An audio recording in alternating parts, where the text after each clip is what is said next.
Listener हूँ हाँ। And thank you so much for taking up my question in your program. अब बताइए सवाल क्या है सर?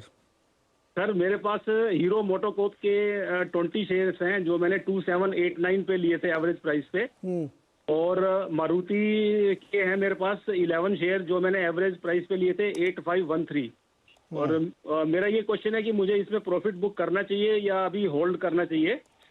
और एक सर मेरा क्वेश्चन ये, मैं आपके प्रोग्राम में रेगुलर सुनता हूँ कि हमें बीच बीच में से प्रॉफिट बुक कर लेना चाहिए, तो प्रॉफिट बुक करने का क्या बेसिस होना चाहिए, किस बेसिस पे हमें रेगुलर प्रॉफिट बुक करना चाहिए? क्योंकि मेरे पास बहुत सारे शेयर्स हैं और सब में मैं 40% 50% ऑलमोस्ट प्रॉफिट पे हूँ इस समय। ठीक है अनिल जी, इसके बारे में गाइड कीजिए। ओके सरवन जी, पहले तो क्विकली बहुत संक्षेप में दोनों सवालों पे, हीरो मोटो और मारुति दोनों इन्होंने बहुत अच्छे प्राइस पे खरीदे हैं, उस पर क्या करें ये, और फिर जो दूसरा वाला सवाल है कि प्रॉफिट बुक करने की जो आप लोग सलाह देते हैं कब बुक करें, फार्मूला क्या है? देखिए दोनों, अब फार्मूला तो मुझे मेरा ही बताना पड़ेगा, इनका फार्मूला तो नहीं चलेगा, मुझसे नहीं पूछे नहीं, तो मेरा आपका ही फार्मूला यही है फार्मूला। कि पेट भर गया और चीज बहुत ओवरबॉट है और अपने 3-4 साल के साइकिल्स के कहीं स्विंग टॉप पे है तो बुक करना चाहिए।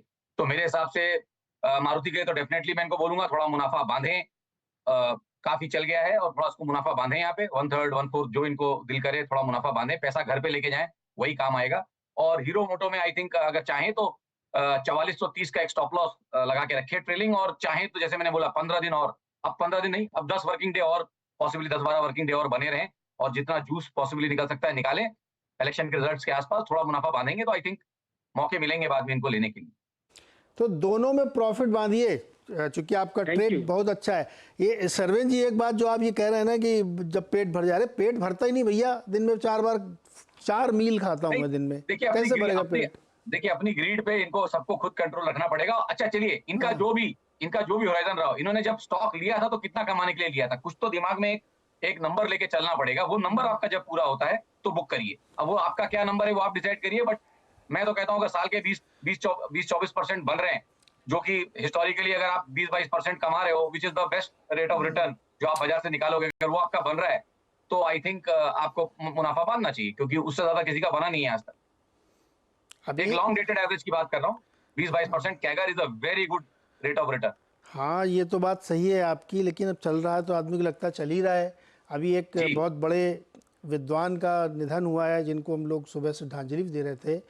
आशीष बता रहे थे कि 66% के CAGR उन्होंने बनाया है। अरे हम लोग की कल्पना तो वही रहती है ना कि उतना बड़ा बनना चाहिए। नहीं, मैं भी उनको बहुत फॉलो करता हूँ। हमारे भी सो कॉल्ड अब एकलव्य जैसे गुरु थे, क्योंकि उनको वहां मिल तो नहीं पाए, लेकिन उनको देख देख के, उनकी बुक्स पढ़ के, उनके केस स्टडीज पढ़ के सीखे। मैंने भी उनको कल जब ये न्यूज आया तो मैंने भी वही ट्वीट किया कि भाई श्रद्धांजलि इनको बिल्कुल।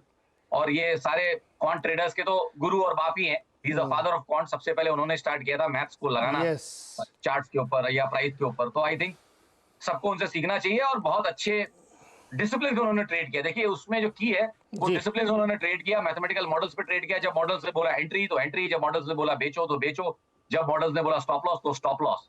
फिर आपको अपना दिमाग नहीं लगाना है। अगर आपने मैथ्स को और क्वांट्स को एल्गो को दे दिए सिस्टम, जो कि अब काफी लोग दे रहे हैं, तो आपको अपना दिमाग नहीं लगाना है। प्लस उन्होंने मार्केट्स वो ट्रेड किए जो सबसे लिक्विड है।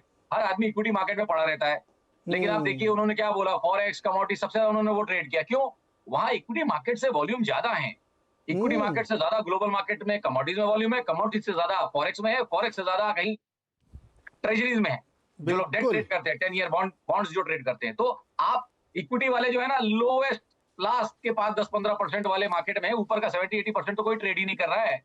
सब लोग इक्विटी में ही लगे हैं, बट कमोडिटीज कौन ट्रेड करेगा, गोल्ड सिल्वर कौन करेगा, और अरे सरवेन जी, कौन ट्रेड करेगा? सरवेन जी क्या है ना, एक जो ट्रेजरी वाला आप बता रहे हो ना, मनी मार्केट, उधर क्या बहुत वॉल्यूम, बहुत पैसा लगता है। वो इधर तो का 1-2-4 शेयर में 1 लाख में काम हो जाता है, उधर ज्यादा पैसा लगता है। नहीं सर, यूएस 10 ईयर में मार्जिन निफ्टी के जैसे ही है, बहुत ज्यादा नहीं है। यूएस 10 ईयर में अपना हमारा निवेशक कहाँ आवाज ट्रेड करेगा जाके? बात बता रहा हूं। हाँ नहीं, वो आपकी बात सही है, वो ठीक है। उन्होंने जो सबसे बड़ा पैसा कमाया है वो कमोडिटीज मार्केट से कमाया है। उसका कारण ये कि वहां पे बहुत वॉल्यूम है और बहुत थिन मार्जिन पे ह्यूज वॉल्यूम करके आप कर सकते हैं। ये बात सही है कि इक्विटी मार्केट वर्ल्ड की पूरे ट्रेडिंग मार्केट 10% भी नहीं होगा, जितना बड़ा बॉन्ड मार्केट, जितना बड़ा इक्विटी मार्केट है। बहरहाल पैसा बनना चाहिए, चाहे जैसे बने, चाहे कमोडिटी में बने, चाहे इक्विटी में बने, और ज़्यादा से ज़्यादा रिटर्न होना चाहिए। बहुत बहुत शुक्रिया आज के लिए फिलहाल।